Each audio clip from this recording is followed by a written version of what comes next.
नमस्कार, सुस्वागतम. मी अभिजित खांडकेकर तुम्हा सगळ्यांचं स्वागत करतो आजच्या भागात. आपण पाहत आहात क्रिमिनल्स, चाहूल गुन्हेगारांची. आजची ही केस कोल्हापूरच्या शिरगाव मध्ये घडली होती, जी सॉल्व्ह करता करता पोलीस खात्याच्या तोंडचं पाणी पळालं होतं. एका हसत्या खेळत्या परिवाराला कुणाची तरी नजर लागावी आणि संपूर्ण कुटुंब काही दिवसातच बर्बाद व्हावं.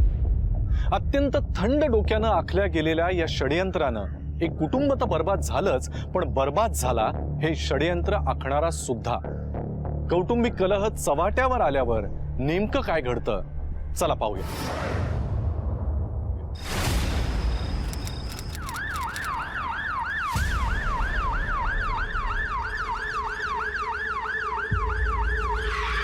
अरे मरायला माझीच गाडी मिळाली का तुला? ए तुझे डोळे फुटलेत का? नीट बघून चालव ना गाडी. चूक तुझी मलाच बोलतोय रे. ए जास्त हुशाऱ्या करू नका, कळलं ना? निघ नाहीतर नाहीतर काय करशील रे? काय करशील? हा सांगतो तुला काय करशील ते. काय करशील? काय करू रे? तू काय जास्त करणार? हुशाऱ्या करू नका, अरे, कळलं ना? असेल तुला ए, अरे, कान जास्त फाडतो नाही. तुझ्या गाडी. ए, नको. काय करणार आहेस? ए, हे कोण आहे?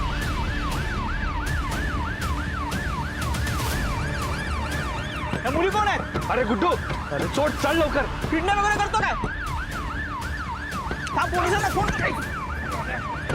ए थांबा. ए थांबा.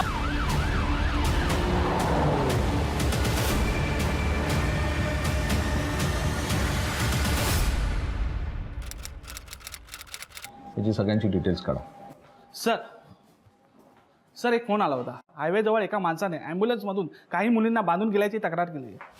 ॲम्ब्युलन्समध्ये शिवाय काम करा, त्या ॲम्ब्युलन्सचे डिटेल्स सगळीकडे सर्क्युलेट करा. RTO मध्ये पण चौकशी करा. ती ॲम्ब्युलन्स हायवेवरून गेली आहे म्हणजे टोलच्या CCTV मध्ये नक्की दिसेल. Yes sir.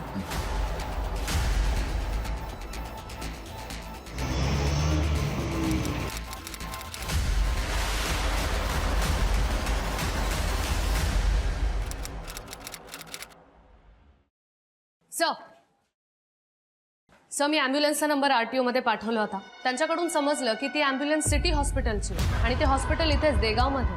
त्यांना ताबडतोब कॉन्टॅक्ट करा. आणि टोल नाक्याच्या CCTV फुटेजचं काय झालं? सर आपल्या एका कॉन्स्टेबलला पाठवलं, ते फुटेज घेऊन येतच असते. श्वेता, त्या मुलींसोबत काही बरं वाईट व्हायच्या आधी त्यांना शोधून काढलं पाहिजे. Yes sir. हां.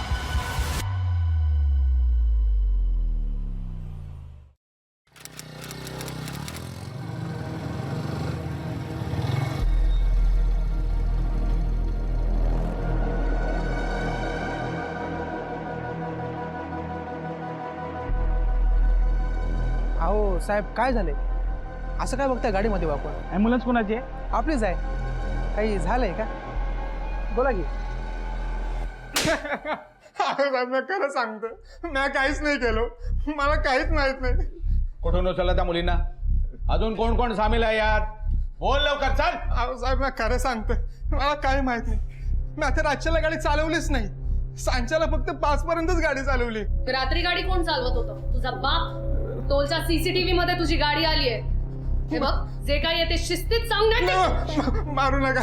गुड्डू गुड्डू हा गुड्डू, त्याला मी चावी दिली होती. माझ्या कुठल्या तरी मित्राला हॉस्पिटलमध्ये घेऊन जायचं होतं. तो चावी घेऊन गेला. मी काय नाही केलं. कुठे राहतो गुड्डू?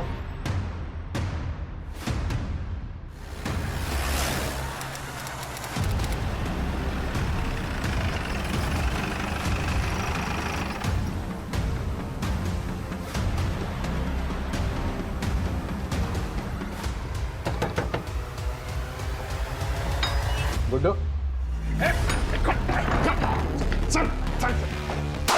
बोल, मुली कुठे आहेत? पाटील शोधा. साहेब मी काही केलेलं नाही साहेब. कुठल्या गँगसाठी काम करतो? मी कुठल्याच गँगसाठी काम करत नाही साहेब. ॲम्ब्युलन्स कोणासाठी मागवली होती? बोल. साहेब मी त्या आसिफला गाडी दिली होती सर. मला काहीच माहित नाही साहेब. ए जास्त शहाणपणा करू नकोस हा. पटकन सांग मुली कुठे आहेत? अहो मुली कुठे आहे मला खरंच माहित नाही. मी त्या आसिफला गाडी दिली होती. त्यांनी काय केलं असेल मला माहित नाही. पण त्याचं घर मला माहिती आहे साहेब. अच्छा. ए, काय सापडलं? नाही सर. घ्यायला त्या आसिफला आपण शोधूया. Yes sir. चला घेऊ. साहेब मला खरंच काय माहित नाही साहेब. साहेब ऐकून घ्या ना साहेब.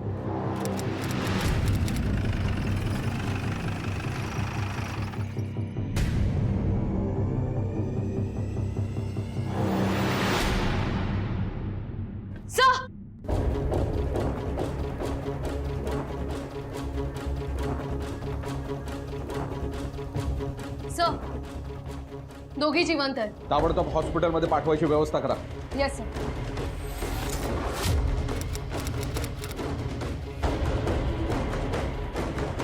ए कोण आहे? पाटील पकडा त्याला.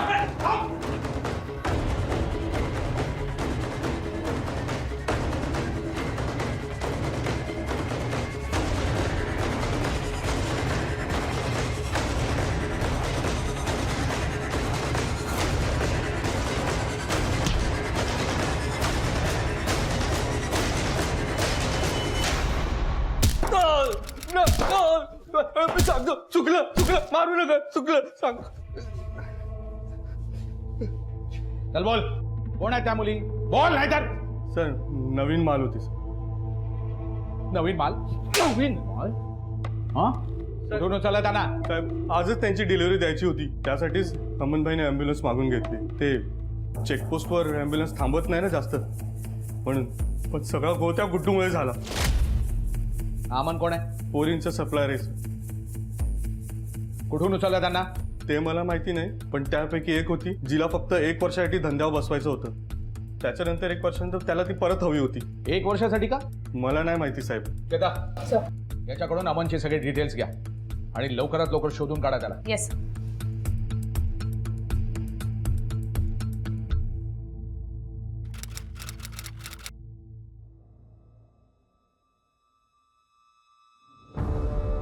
सर मी रियाची चौकशी केली. तिला आसिफने सांगलीवरून उचललं होतं आणि सर रिया आधीपासूनच या धंद्यात होती. आणि दुसऱ्या मुलीचं काय? सर तिची चौकशी करायची अजून. ठीक आहे, आपण करूया तिची चौकशी. सर. ठीक आहे. बेटा कसं वाटतंय आता? नाव काय तुझं? अपूर्वा. कुठे राहतेस? कोल्हापूर. कोल्हापूर? या लोकांच्या तावडीत कशी सापडलीस? माझ्या आईनेच मला विकलंय. Atali, grapes require hot and dry.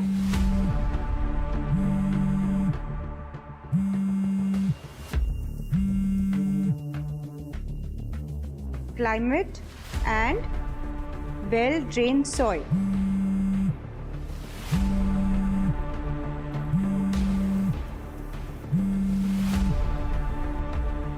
Grape cultivation requires sufficient water supply. आई काय झालं? सारखं सारखं कोण तुला फोन करते? कोणी नाही ग. मला वाटतं ना मी गॅस ऑनच ठेवला. बघून येते जरा. हां आलेच मी.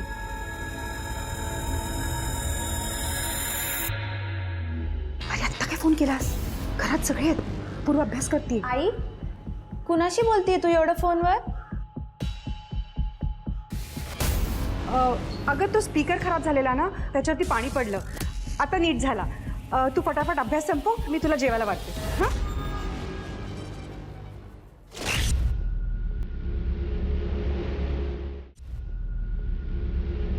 आई आधी अशी कधीच वागत नव्हती, पण काही दिवसापासून तिचं वागणंच बदललं.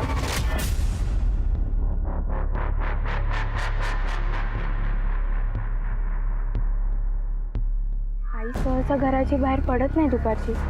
मग आज कुठे निघाली?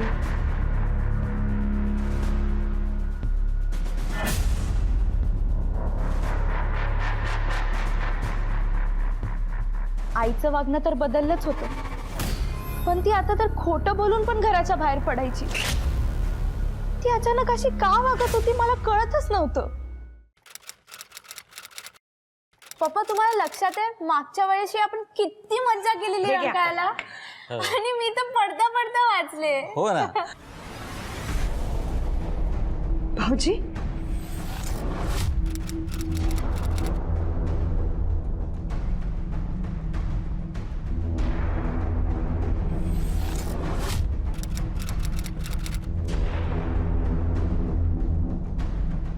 ए काय रे तुझं इथे?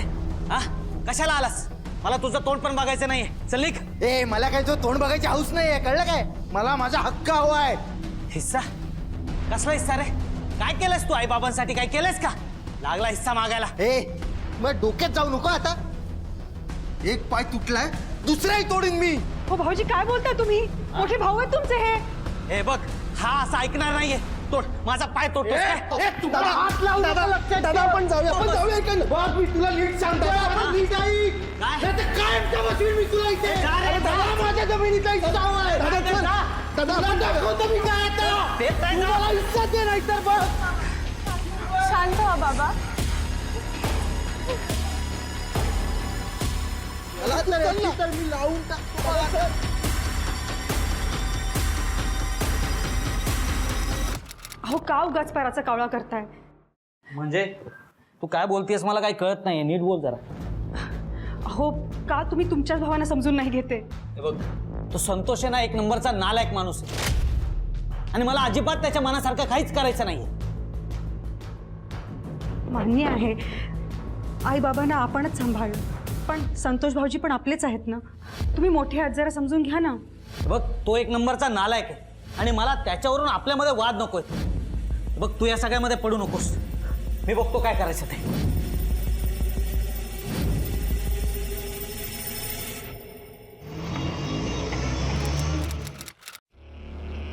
भाऊजी तुम्ही काळजी नका करू, मी त्यांना समजवेन. वहिनी मी अजून किती दिवस आता शांत बसून राहू? तुम्हीच सांगा ना. रोज एक कस्टमर येऊन जात आहे, पण या दादाने माझ्या प्रॉपर्टीत जायला रस्ताच ठेवला नाही.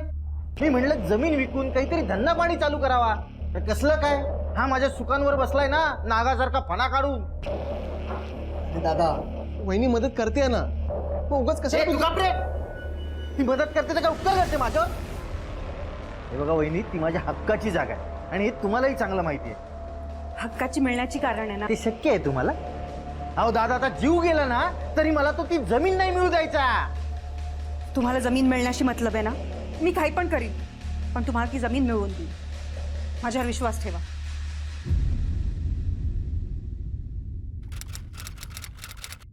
मला बाबांना आईबद्दल सगळंच सांगायचं होतं, पण मला भीती वाटत होती त्यांच्या मनावर काही परिणाम झाला तर.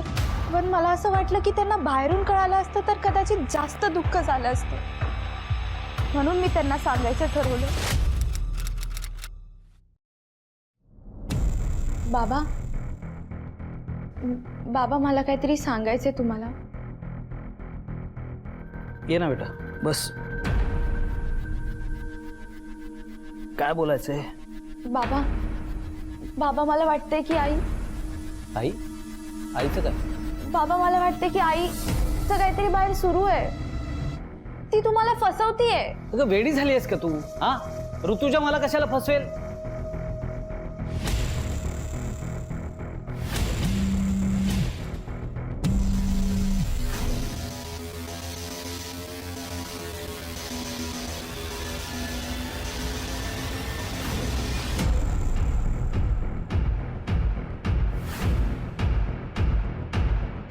बाबा बाबा थांबा ना. बाबा मी खूप रडले त्या दिवशी. मला काही सुचतच नव्हतं. माझे बाबा मला सोडून गेले होते, पण माझी आई, तिच्या डोळ्यात एक थेंब सुद्धा नव्हतं माझ्या बाबांसाठी. ती तशीच तिथे शांत उभी राहिली. मॅडम बाजूला घेतात. बाबा उठा ना बाबा. आजूबाजूला बघा काय सापडतंय का. मॅडम सकाळी एका तरुणाला यांची बॉडी दिसली, त्यानेच इन्फॉर्म केलंय आम्हाला. पोस्टमॉर्टम करून बॉडी आपल्या ताब्यात देऊ.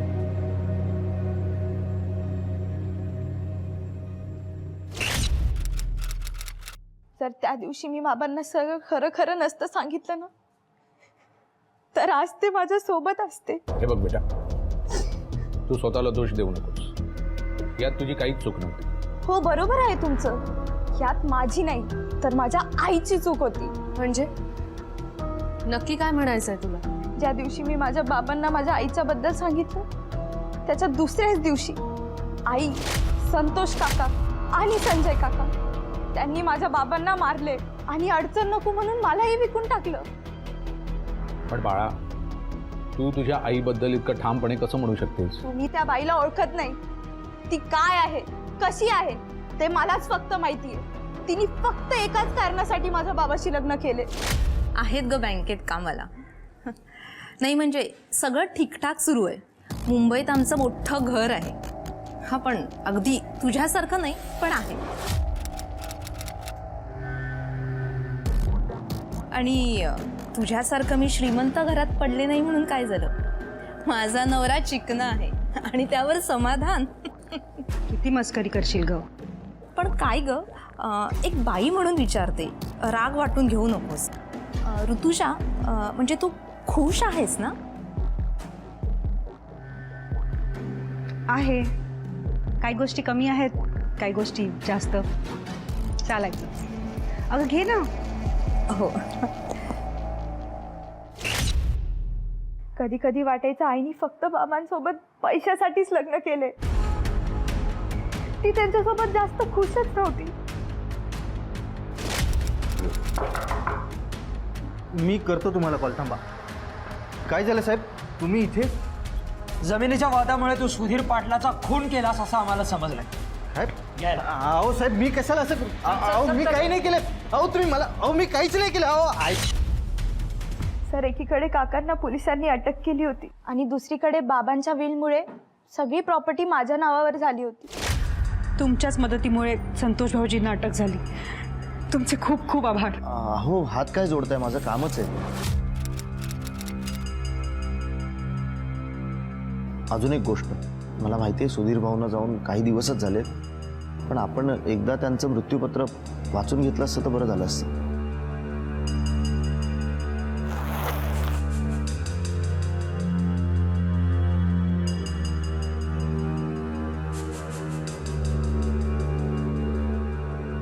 आणि या मृत्यूपत्रानुसार मी माझी सगळी संपत्ती माझ्या मुलीच्या म्हणजे अपूर्वा सुधीर पाटील हिच्या नावावर करतो.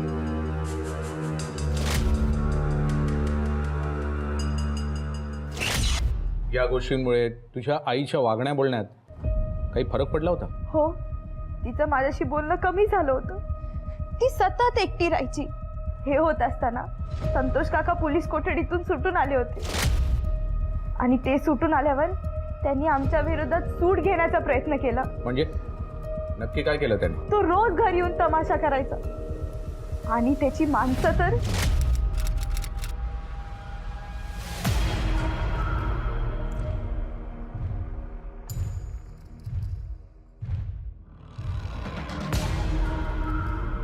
हॅलो, कोण?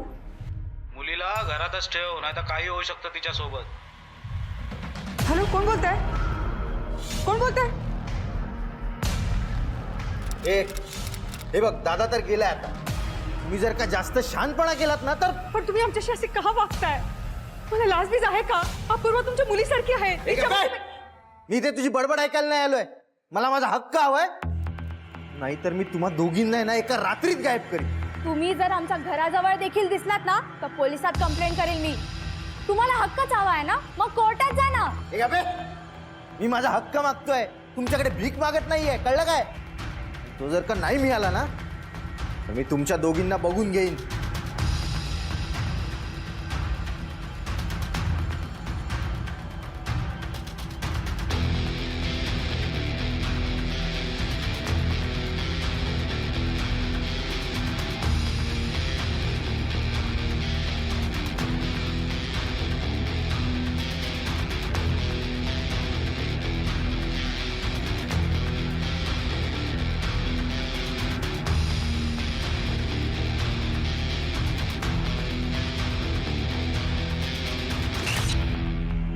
संतोष काकाला धमकी दिल्यापासून तो कधी घरी फिरकलाच नाही.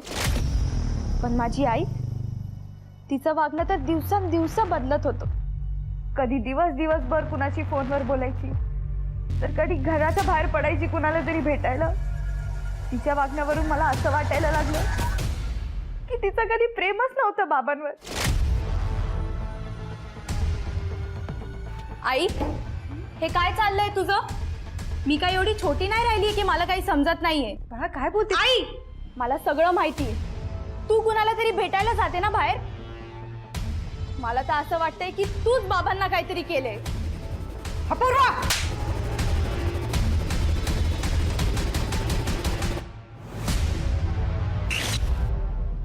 मला आईचा खूप राग आलेला. मला त्या घरात परत जायचंच नव्हतं, म्हणून मी एकटी चालत निघाले. आणि मग अचानक एक ॲम्ब्युलन्स आली.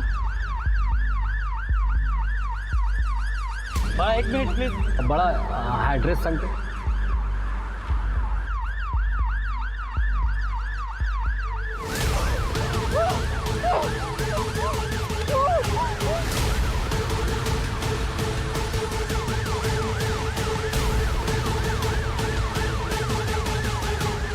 आणि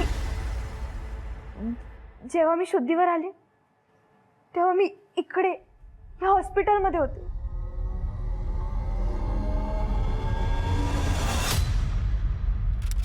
सर, अपूर्वाने जे काही आपल्याला सांगितलं ती फक्त तिची बाजू असू शकते, कारण पूर्ण सत्य अजून आपल्याला माहिती नाहीये. पण श्वेता, अपूर्वा आपल्या आईच्याच विरोधात का बोलली? म्हणजे समजा ऋतुजाने पैशासाठी त्या सुधीर बरोबर लग्न केलं असेल आणि सुधीर मेल्यानंतर मुलीची अडचण होऊ नये म्हणून तिने तिला विकलं असेल.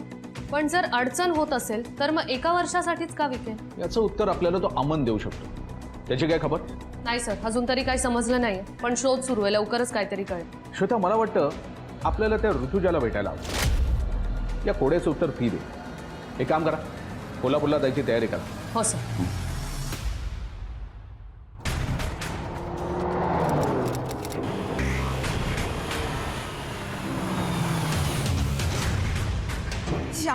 या सर, ह्या रूम मध्ये. एक मिनिट तुम्ही इथेच थांबा.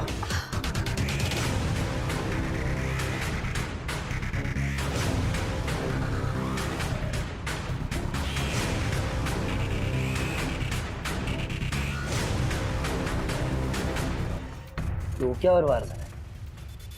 मर्डर आहे. ती त्या सुधीरची बायको आहे ना? हो सर. पंचनामा करून बॉडी पोस्टमॉर्टमला पाठवा. फॉरेन्सिक टीमला बोलावून घ्या आणि रूम मधले सगळे पुरावे गोळा करा. चौकशी सुरू करा. हो सर. अहो, ऋतुजा माझी शाळेतली मैत्रीण. मी उद्या घरी जाणार म्हणून परत तिला मी भेटायला आले. दरवाजा उघडाच होता आणि आत आले तर मॅडम, ज्या वेळेला तुम्ही घरात आलात त्यावेळेला यांची मुलगी अपूर्वा घरात नव्हती का? नाही हो साहेब, अपूर्वा घरी नव्हती. ठीक आहे, आता जा तुम्ही, पण या केसचा निकाल लागेपर्यंत हे शहर सोडून जाऊ नका.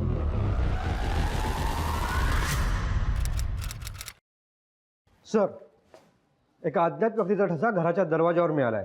ठीक आहे, आपल्या रेकॉर्ड्समध्ये त्या ठसाची नोंद करा. हो, मला राहून राहून असं वाटतंय की ही केस त्या सुधीरच्या मर्डर केसशी रिलेटेड आहे. एक काम करा, त्या केसच्या सर्व फाईल्स पुन्हा एकदा चेक करा. आणि ती मुलगी, काय तिचं नाव? हां, अपूर्वा. अपूर्वाचे फोटो सगळीकडे सर्क्युलेट करा. पण सर, ही अपूर्वाशी अचानक गायब का झाली असेल? म्हणजे ती स्वतःहून गायब झाली की तिला कोणी गायब केली? नाही, याबद्दल अजून तरी काही सांगता नाही येणार, पण सर, मला माहिती आहे खून कोणी केलाय ते. कोणी केलंय? संतोष पाटीलने. काय? हो, पण तो का करेल? कारण त्याची जमीन ज्या वादात अडकलेली ना, ती जमीन सुधीरने त्याच्या विलमध्ये अपूर्वाच्या नावावर केली होती. कदाचित मला तर वाटतंय ना, अपूर्वाला गायब पण ह्यानेच केलं असेल.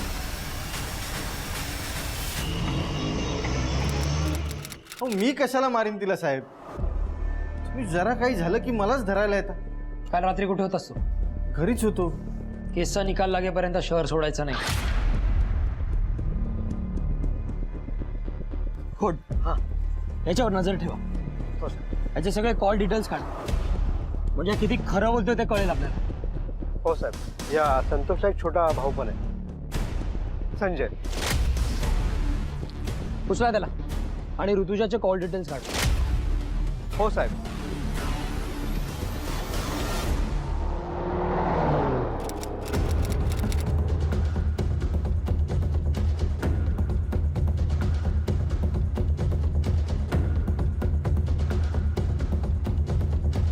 संजय पाटीलला ओळखतोस ना?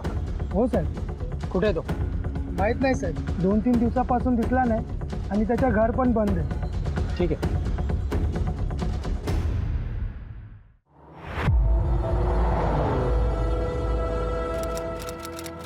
म्हणजे तुम्हाला म्हणायचं की हा खून संजयनेच केला? हो सर, तो फरार आहे. शिवाय आम्हाला मिळालेल्या फिंगरप्रिंट सोबत त्याचे फिंगरप्रिंट्स मॅच होतात. पण सर मला एक कळत नाहीये की ह्या अपूर्वाला 1 वर्षासाठीच का विकली असेल. तीच विचारपूस करण्यासाठी ऋतुजाला भेटायला इथे आलो होतो. पण तिच्याबद्दल हे समजलं. सर त्या अमनबद्दल काही कळलं का तुम्हाला? नाही, अजून तरी नाही, पण लवकरच कळेल. तोपर्यंत आपण एकत्र या केसवर काम करूया, म्हणजे या तिन्ही केसेस लवकरात लवकर सॉल्व्ह होतील. आम्ही आपल्याला पूर्ण सहकार्य करू. Thank you so much.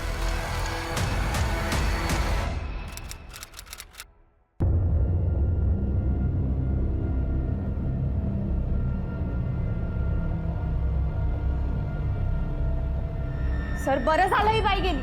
मला हिचा चेहराही नाही बघायचा आहे. हिच्यामुळे माझंही आयुष्य वाया गेलं असतं.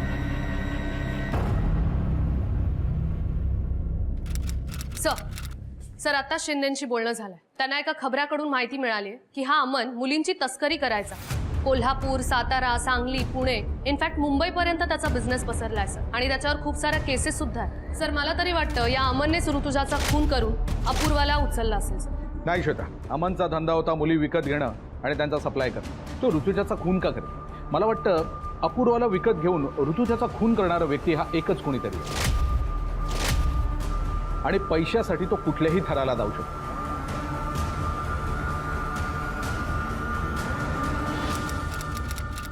साहेब, हे जे काही घडलंय ते मला सगळं आत्ता कळतंय.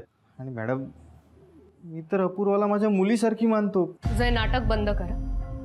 आणि या तुमचा जमिनीचा काय वाद चालू आहे? जमिनीचा सगळ्यात जास्त हिस्सा हा माझ्या मोठ्या भावाला दिला, सुधीरला, ज्याची त्याला काहीच गरज नव्हती.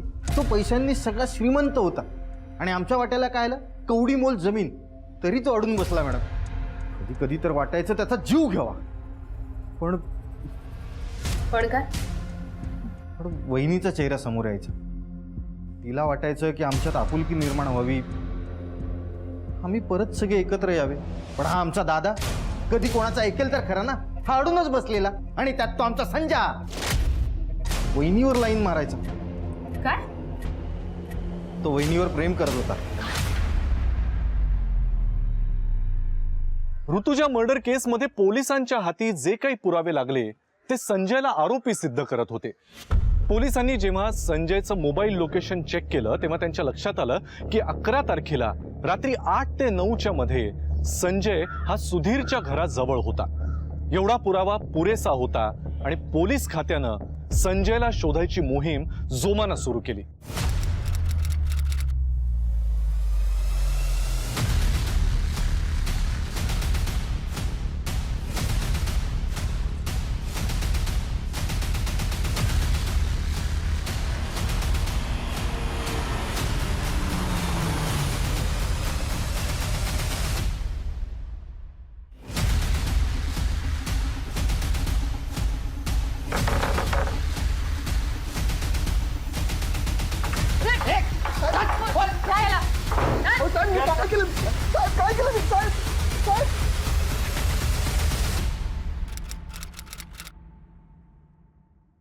वहिनी खूप चांगली होती साहेब. तिला मग तिघा भावांमध्ये एकी करायची होती. पण संतोषचा लालचीपणा सारखा मध्ये यायचा. तिच्या चांगल्या स्वभावामुळेच मी तिच्या प्रेमात पडलो. ती मला अधूनमधून चोरून फोन करायची, भेटायची सुद्धा. पण हा सर्व वाद कसा मिटेल यासाठी. तू ऋतुजाचा खून नाही केलास तर तिच्या घरी काय करत होतास आणि मग फरार का झालास? हो साहेब, मी घरी गेलो होतो. पण तिने तुझ्या प्रेमाला लाथाडलं म्हणून रागात येऊन तू तिचा खून केलास आणि नंतर अपूर्वाला अमनच्या हाती सोपवलंस. एका दगडात 2 पक्षी मारलेस तू. असं काहीच नाही केलंय मी. मी जेव्हा घरी गेलो तेव्हा दरवाजा उघडा होता, म्हणून मी डायरेक्ट वहिनीच्या खोलीत गेलो आणि समोर बघतो तू.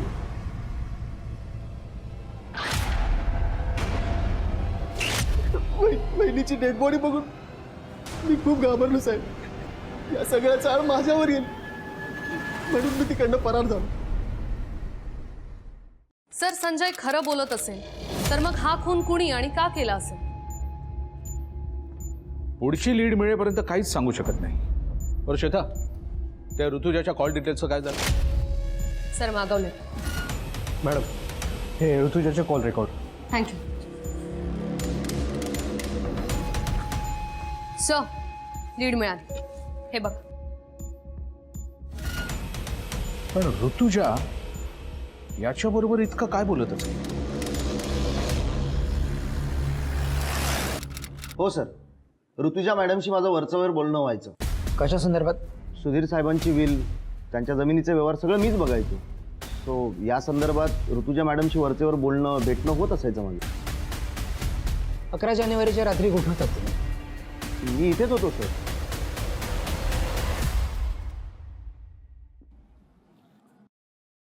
वा सावंत, वहिनीला सांगा जेवण छान झालं. Okay sir. हॅलो, काय?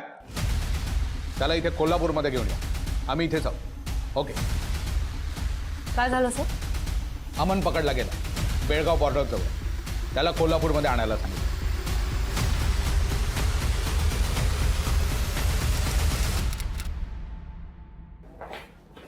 सलाम साहब. चल बोल. अपन पुलिस की मदद करेगा तो अपना भी कुछ फायदा होना.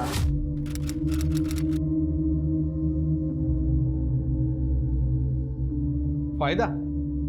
मला फक्त त्या माणसाचं नाव सांग ज्याने अपूर्वाला तुझ्याकडे सोडलं. साहब, अपन जवान का बहुत पक्का आदमी साहब, और धंधे पे बहुत प्यार है अपन को. आप कुछ भी पूछो, अपन नहीं बताएगा साहब. मित्रा, तुझं तोंड उकडायची चावी आहे माझ्याकडे. दादू दादू दादू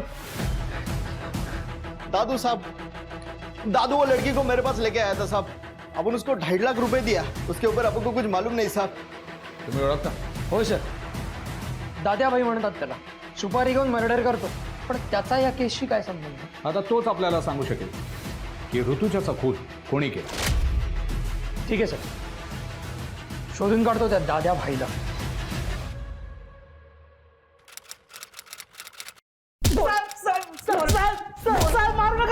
जोपर्यंत बोलत नाही तोपर्यंत असाच तुडवेन, असाच तुडवेन. तो साहेब सांगतो. बोल, का मारलं सुधीरला? साहेब, मी सुधीरवर नजर ठेवून होतो साहेब, आणि त्या दिवशी मला तो रात्री एकटा घरातून बाहेर पडताना दिसला.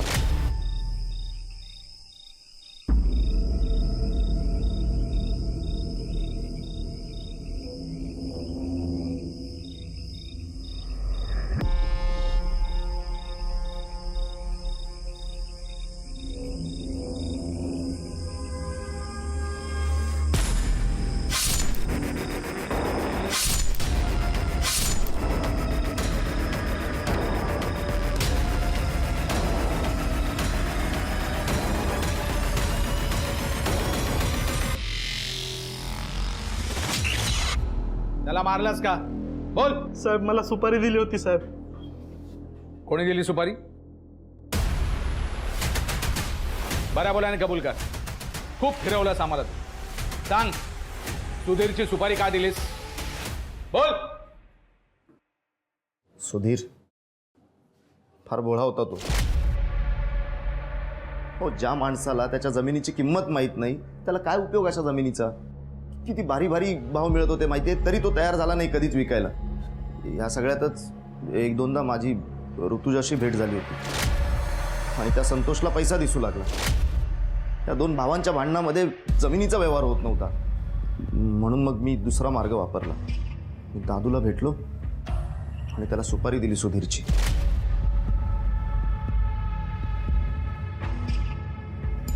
तुझा राग सुधीरवर होता ना? मग ऋतुजाला का मारलंस? हो, वेडा होता तो सुधीर. त्याने आधीच मृत्यूपत्र बनवून ठेवलं होतं आणि त्याने जमीन अपूर्वच्या नावावर करून ठेवली होती. सुधीर गेल्यानंतर मी ऋतुजाशी जवळीक वाढवली. मला आवडायला लागलेली ती. आणि मग त्या दिवशी ऋतुजा मॅडम, तुम्ही इथे काय करताय? बसा ना हॉलमध्ये, मी आलेच. ऋतुजा, खरं तर मला तुला काहीतरी सांगायचं आहे.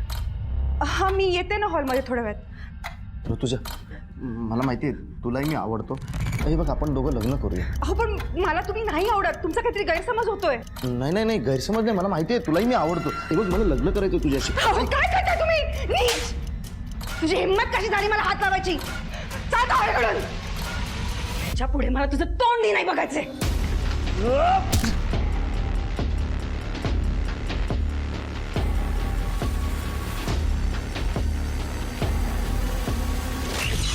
रागारागात मी मारलं ऋतुजाला आणि तिथून निघून गेलो. पण मग शांतपणे बसून विचार केला आणि मग मी दादूला भेटलो आणि त्याला सांगितलं अपूर्वाला उचलायला. तेव्हा त्याच्याकडून मला अमनच्या धंद्याबद्दल कळलं. मग मी विचार केला, अपूर्वाच्या नावावर सगळी प्रॉपर्टी आहे म्हटल्यावर हिलाच धंद्यावर बसवली तर म्हणजे मग 1 वर्षानंतर तिची मदत करायला आल्याचं नाटक करून तिच्या सह्या करून घेतल्या असत्या आणि सगळी प्रॉपर्टी माझ्या नावावर झाली असती. लाज वाटली पाहिजे तुला. इतक्या खालच्या थराला जाऊन तू एक परिवार बर्बाद केलास. अरे वकिलीच्या पेशावर काळीमा फासलायस तू. याची शिक्षा तुला नक्कीच होईल. अपूर्वा, बाळा, तुला तुझ्या आईबद्दल गैरसमज झाला. ती फोनवर बोलत होती ती तुझ्या मावशी बरोबर आणि ज्याला भेटत होती तो तुझा धाकटा काका संजय याला.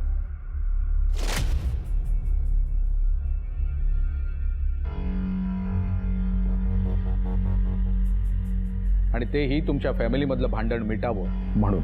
तिचं तुझ्यावर खूप प्रेम होतं पण तू तुझ्या गैरसमजुतीने तुझ्या आईला गमावलंस.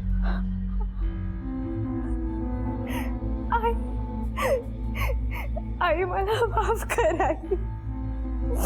मी खूप चुकले आई. मला माफ कर आई. मला माफ कर आई. मी खूप चुकले आई. मी तुझ्याशी खूप वाईट वागले आई. मुलांना लक्षात ठेवा, या जगामध्ये आईबाप सोडून दुसरं कोणीही नाहीये जे तुमची एवढी काळजी घेईल, स्वतःच्या जीवाचं रान करून तुमच्यासाठी खपतील. आईबाप प्रसंगी स्वतःला गहाण ठेवून आपल्या मुलांच्या गरजा भागवत असतात आणि म्हणूनच आईबापांवर कधीही अविश्वास दाखवू नका. आणि याच गोष्टीचा सगळ्यात जास्त त्रास अपूर्वाला होत होता. आपल्या आईबद्दल असलेल्या द्वेषामुळे तिने आईचे अंतिम संस्कार करायला सुद्धा नकार दिला आणि जेव्हा तिला खरी गोष्ट कळली तेव्हा तिला प्रचंड दुःख झालं. ती जर तिच्या आईला सोडून गेली नसती तर कदाचित आज ऋतुजा जिवंत असती. एका माणसाच्या लोभापायी एक कुटुंब उद्ध्वस्त झालं होतं आणि कारणीभूत ठरलं होतं कौटुंबिक कलह चव्हाट्यावर येणं. मी अभिजित खांडकेकर आजच्या भागात तुम्हा सगळ्यांची रजा घेतो. पुन्हा भेटूया एका नवीन गुन्ह्यासह पुढच्या भागात. तोपर्यंत तुम्ही स्वतःची आणि आपल्या कुटुंबियांची काळजी घ्या. घराबाहेर पडताना मास्क आणि सॅनिटायझरचा वापर नक्की करा.